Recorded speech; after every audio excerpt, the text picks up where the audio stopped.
te pica una medusa, sentirás quemazón. Lo primero, aléjate de la zona.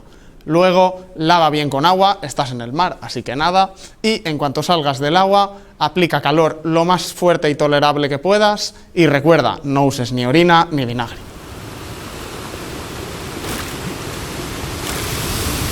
Pisar los erizos duele. Si tienes púas, retira las que puedas fácilmente, lava bien, mete el pie en agua caliente, vigila tu herida y ten en cuenta la vacuna del tétanos.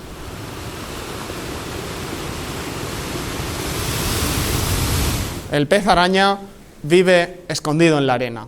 Si te pica sentirás un fuerte dolor. Sumerge la parte afectada en agua lo más caliente que puedas cuanto antes. Luego acude a tu centro de salud. Podrías necesitar antibiótico.